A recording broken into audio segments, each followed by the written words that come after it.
In my childhood itself, I was exposed to the challenging situation which perhaps shaped me up to face the biggest challenge of war, the outcome of war which I faced later on in 99. So I recollect my first U-turn of life which I took when I ran away from my home in 8th standard. And while I was on the outskirts of Roorkee, a known person saw me and he got me back on his cycle. While coming back is the time when I actually took a U turn in my life, and I felt that running away from situations, running away from your reality, running away from your challenges, running away from your weakness is not the answer. What is required is to face wherever, in whichever situation, howsoever you are, and empower yourself, grow your strengths internally to become strong enough to rise above those challenges.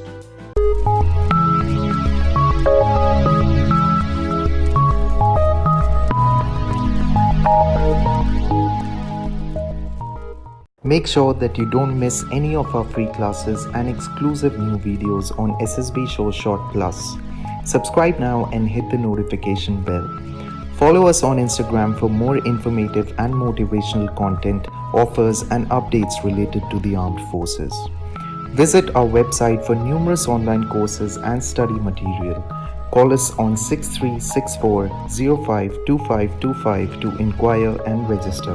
Now let's get back to the video. In 1999, during the Kargil War, a bomb landed just 1.5 meters away from him. He was declared dead on arrival at an army hospital. A month later, his leg was amputated.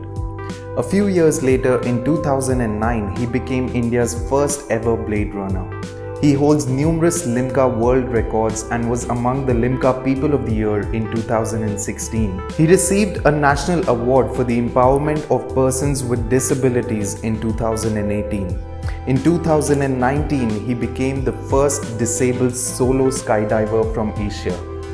Today, SSB Short Academy is honored and privileged to have the one and only Major DP Singh on our YouTube channel for a highly motivational and inspirational interaction. Good evening, sir, and welcome to SSB Short. It's a great privilege and honor for us to have you on our platform. And I'm sure a lot of our viewers who are mostly defense aspirants will be highly motivated and inspired by today's session. Welcome. Thank you so much, Romil. Thank you so much. Yes, sir. So, sir, people have usually heard about you and they've seen you as the first Indian Blade Runner. They've also known you as the Kargil war hero. But why don't you tell us, why don't you take us back to your story before you actually joined the armed forces and what motivated you to join the army? Good question, because in my childhood itself, I was exposed to the challenging situation which perhaps shaped me up to face the biggest challenge of war, the outcome of war which I faced later on in 99. Yes. So I recollect my first U-turn of life which I took when I ran away from my home in 8th standard. I was staying with my grandparents in Roorkee. All right. And because of being away from parents, I used to miss, and the environment was, I will not say comfortable, but neither neutral, little towards the uncomfortable for a small kid who felt that it is better to be at granny, my maternal grandmother's place. So I ran away from home. Okay. And while I was on the outskirts of Roorkee, a known person saw me and he got me back on his cycle. While coming back is the time when I actually took a U-turn in my life, and I felt that running away from situations, running away from your reality, running away from your challenges, running away from your weakness is not the answer. What is required is to face wherever, in whichever situation, howsoever you are, and empower yourself, grow your strengths internally to become strong enough to rise above those challenges. And that was the first resolve towards me. Uh, Later on, my grandparents, in fact, today, if you ask me, I owe everything to them, because the type of lifestyle I lived under some sort of discipline, which became my fundamental, characteristics of my personality. They connected me to my religion. They connected me to Gurdwara Sahib, where I learned about the Sikh history and the martial race I belong to, and the proud history about service towards others, sacrifice, giving away the whole family without shedding single tear. And these things I found in the present world in armed forces. So this beautiful connect actually motivated me to be in the armed forces. So at that age, sir, did you know somebody from the army that you got inspired from, or? No, I was studying in Kendriya Vidyalaya Roorkee, which was run by Bengal Engineer Group and Center. And I used to cross through BG, and I used to admire the difference between the civil world and the army world, and that charm of uniform, and staying in the cantonment and interacting with the children of armed forces personnel. Those differences gave me the feel, and of course the connect of being a belonging to a martial race. All those beautifully connected well, and that motivated me to have only one dream. I feel that I was so clear and lucky as a student, as a kid, that I think by the time I was in ninth standard, I was crystal clear that if there is a dream to be look up to, that is to get into the olive green. That's it. Oh, right. That's very inspiring in itself, sir. So, sir, I think hardly a year or maybe a year and a half after you joined the army, I think that's when the Kargil War broke out in 99. So, what Exactly. was your sort of experience in that, and how did that change your future life or the future course of events in your life?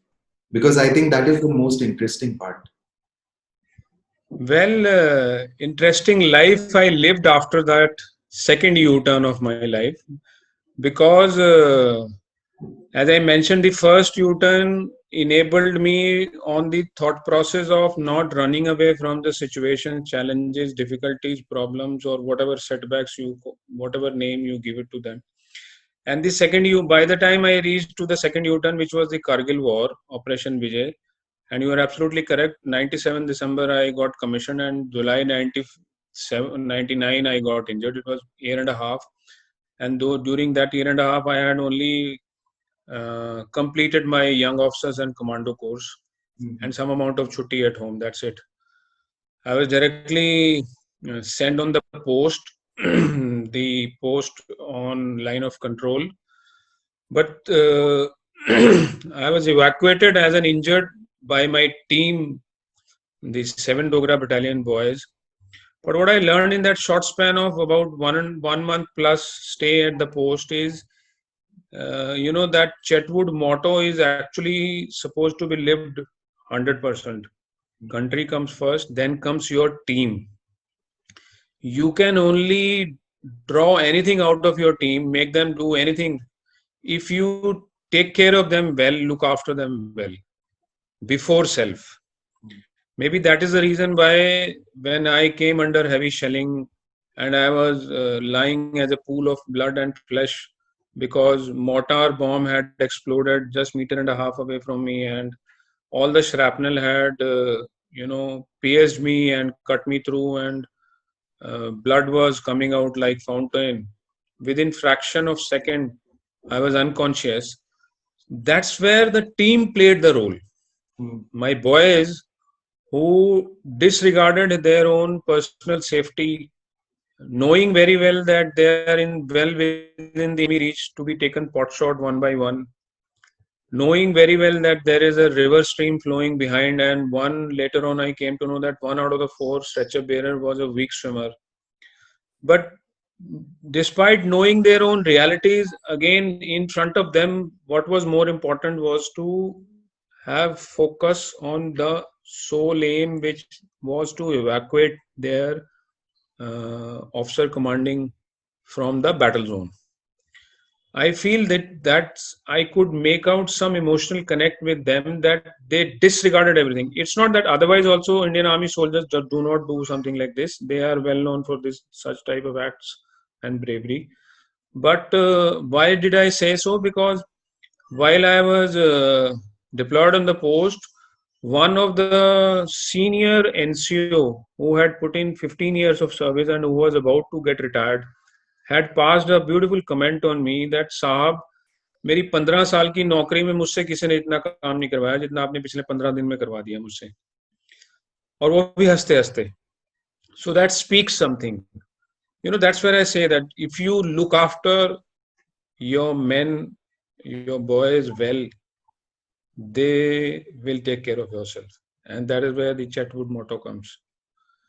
Country first, team next, and yourself last. Yes, sir. That is, I think the Indian Army does set an example in these kind of instances. So, sir, Exactly. after you realized that you were injured, so how did your next phase of your life begin? And at what point did you think that, you want to start running again? And how was that journey? Well, once I was evacuated from the battle zone, the second input or second support system was created by the second doctor who saw me, because the first one had declared me when he received me in hospital as dead. Second one was Colonel Rajinder Singh. He was an anesthesiologist, and he intervened. He revived me before my body was actually being told to take to the mortuary. Then started the life, actually. And in the last 21 years, the life which I have lived is much far more beautiful than what otherwise I could have lived. And I give the due credit to the challenges which I faced, alongside the wisdom which I feel is being granted by the God, little bit of wisdom to look at the positives of the challenges when you're facing. It is for the benefit of a person. If you are under difficult situation, that means you are the chosen person. That means you are due for something beautiful in the future. And if your environment is actually not neutral or comfortable, it is little uncomfortable, then you are even more lucky, because then you are getting chances to explore your inner abilities even far more better, and individually then you can explore and stand and do whatever you otherwise could have felt that is not possible without support system. So in this second journey of 21 years, when after doing hospitalization and recovery and stepping out of the armed forces, when I realized that the environment around is not so conducive for persons with disability, it is rather more, I will not say hostile, but uncomfortable and very negative environment. Mm-hmm. So as a soldier, I felt there is some amount of confusion between the facts and what actually is possible and what people perceive about persons with disability. I felt that abilities are a state of mind. It is not related to having the body parts or not having the body parts, because that's what I learned in the armed forces. But how do I prove it? So in order to prove as a soldier do not believe in talking out and giving gyan and lectures. He believes in doing action first and then saying, "I have done it." Simple. So, for good about 10 years, when I found that there is a need to act on ground, what action to be done was the choice I had. And when I saw that ad of Airtel Delhi half marathon, I got inclined to act on, marathon, because I felt somebody who doesn't have a leg, people feel that he will not be able to walk or stand on his feet. Running is not something which they can think about. And running long distance, perhaps they can't even dream in their dreams. Can somebody, who doesn't have a leg can do something like this? So I felt that if I do something which they can't even dream in their dreams, that would be the appropriate reply to convey back that action or ability is a state of mind as not related to having body fat. And mind you, I was least interested in long distance running, like cross country, which is a test in the Armed Forces Training Academy.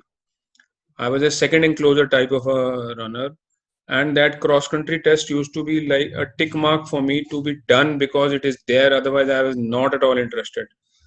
I did it. I mean, I was not aware that marathon is a 21 kilometer or 42 kilometer. I was not aware anything about like that. But perforce, because that was a task in front of that soldier who was supposed to convey back about the abilities of, uh, mind and body. That is when, without leg, I chose the long distance, which I was not interested ever with the leg also. So, sir, I'm sure it would have been really challenging because initially you must have come across people who would have. I'm sure you would have come across people who would have encouraged you, but also you would have come across people who must have been like, "कि आप ऐसा कैसे कर सकते हो?" Like total disbelief. Well, that's where I feel that the way I live life is little better, because I do not talk much about what is there in my mind. What am I aspiring to do with a lot of people around me? Even at times, even my mother and my family members don't know that what am I thinking and trying to achieve. Because then you are not confused. Yes, sir. Then you are crystal clear in your own mind that you have to do it. And as I mentioned earlier also, when you are clear on your goals, when your focus and your aim is clear, then if there is a support system around you to help you out, it's okay. I don't find it's very good. But if there is not a support system, the environment is not so conducive and comfortable, then it is even more better. Because then you are not only fighting against your inabilities to improve so that you can reach to a level where it is required to be reached for getting that success which you are aspiring for, but you are also doing that in not so conducive environment. So this way, with double the challenge, you are getting the opportunity to explore your inner strengths even far better.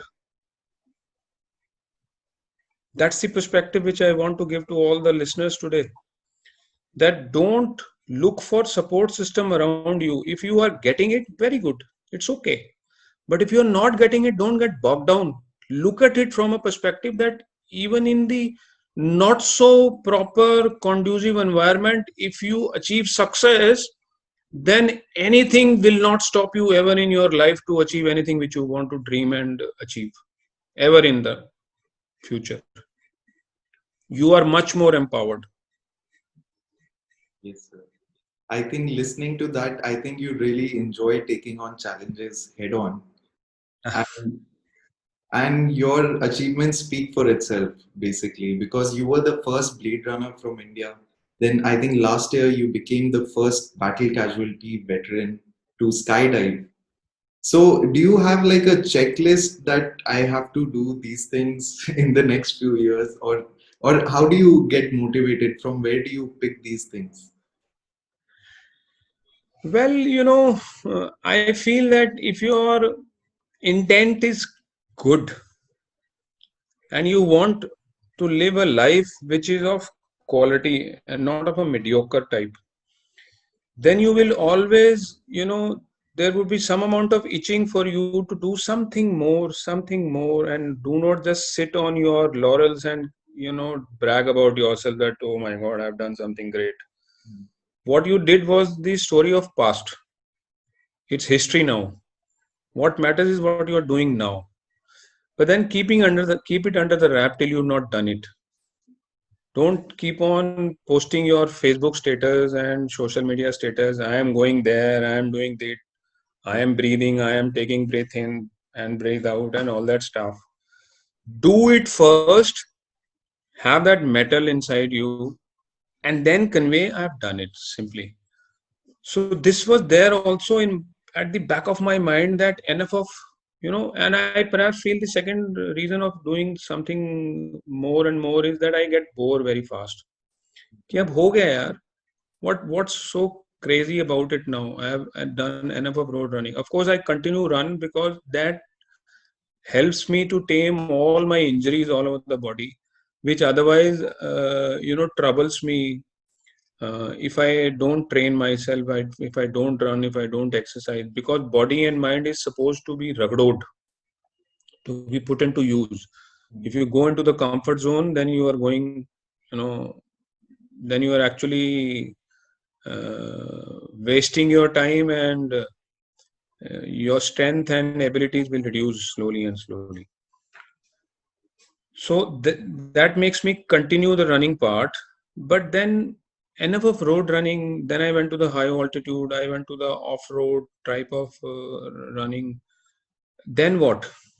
So at the back of the mind somewhere it was there that, yeah, this is something different, because as when I did running, it opened up a lot of arena and lot of mindset of people, especially people like me, persons with disability, about doing adventure and sports. And this is what I, tell people. If you see, I don't know, if you see my NGO name, the Challenging Ones, this is a NGO in which I tell amputees and wheelchair users to push your limits and build your internal strength to live life like a king or a queen with quality, like I am doing, empowering them from inside. So when I realized that if running could bring so much of change, that in 2009 there was only one DP Singh, and now if you see in and around you, you will find some amputee enjoying something, cycling, running, playing, doing adventure, hiking, trekking, whatever they are dreaming. It's because of somebody started. So if now I open up another arena of skydiving, perhaps they will also, try to aspire doing something like that also in time to come. So that used to be the thought process in my subconscious mind somewhere. And again, the fact that when you are focused, your aim, your goal is clear, even universe conspires and supports you to achieve that, became a reality. Because in 2018 I was chosen as ambassador for Indian Army, because that year was dedicated to the soldier who got disabled in line of duty. And General Rawat was the chief of army staff that time. He wanted to end that year on a high note. And I saw that opportunity there. And I said, sir, if you allow me, I would like to actually go high and jump. And he liked the ideas. He said, go ahead. And Army Adventure Wing organized a camp in which I was part of it, and for 15 days total ragda, and I enjoyed it thoroughly. And then the jump. Of course, after that I went to Canada also to pursue it further, and I did 7 more jumps. It is still in the cards, yet to be get the actual feel of jumping in a constant manner, because I do topsy-turvy things still because of not having a limb. The neutral or the balance is yet to be found in here. Hope that I'll get so in future. So I don't think you would like to reveal what's next in your mind. Let it happen. Let it Yes. happen. So once it happens, I'm sure we'll all get to see it. So, sir, what is your take on, facing challenges and facing failures? And because a lot of our viewers also, they have been trying to get into the armed forces, and many people do not make it in the first 5 or 10 attempts, and in other areas of life as well. So, what would be your suggestion that how should they deal with such challenges or setbacks or even failures? I would repeat that statement that if you are facing failures and setbacks and challenges and difficulties, you're lucky.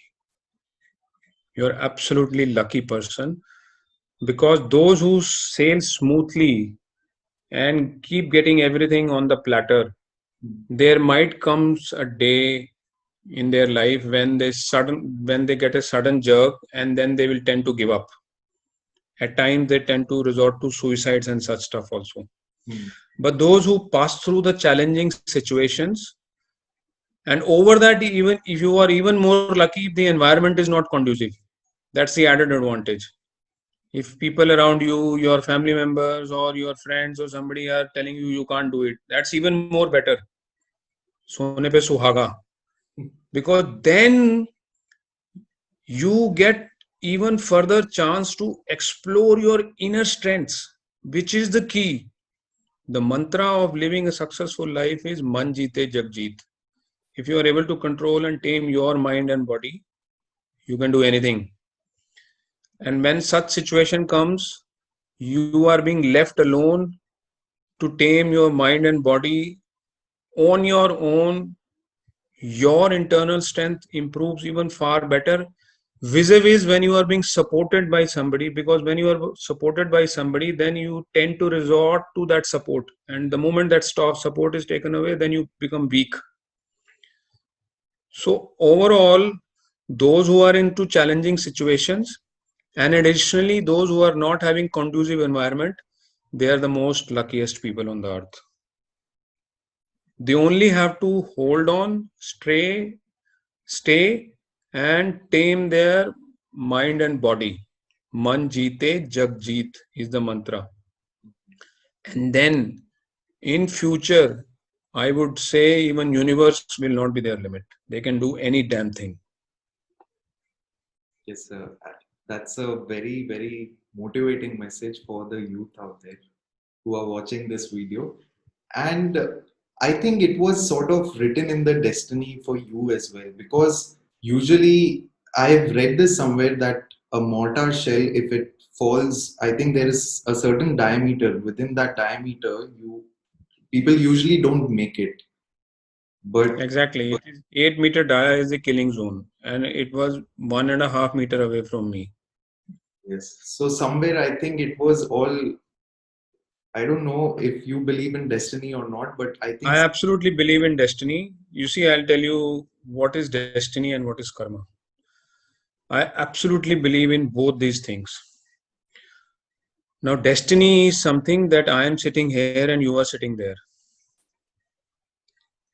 This is destiny. Wherever, whichever place you have taken birth, whosoever is your parent, whatever is the situation, financial condition, environment, it is all destined. You can't change it. But how to react into this situation, you will always have answer between yes and no for doing or not doing something. If you choose an answer as yes, your life will start moving on that track. And if you choose an answer as no, your life will start moving on that track. That is simply what karma is. Now, by choosing the answer yes and no, you can change your futuristic destiny by controlling your karma. And this is possible, choosing the answer yes or no, Mhm. if you know the trick of manjite jagjit. Simple. कोई बाबा के पास जाने की जरूरत नहीं है, और मैं बाबा नहीं हूँ.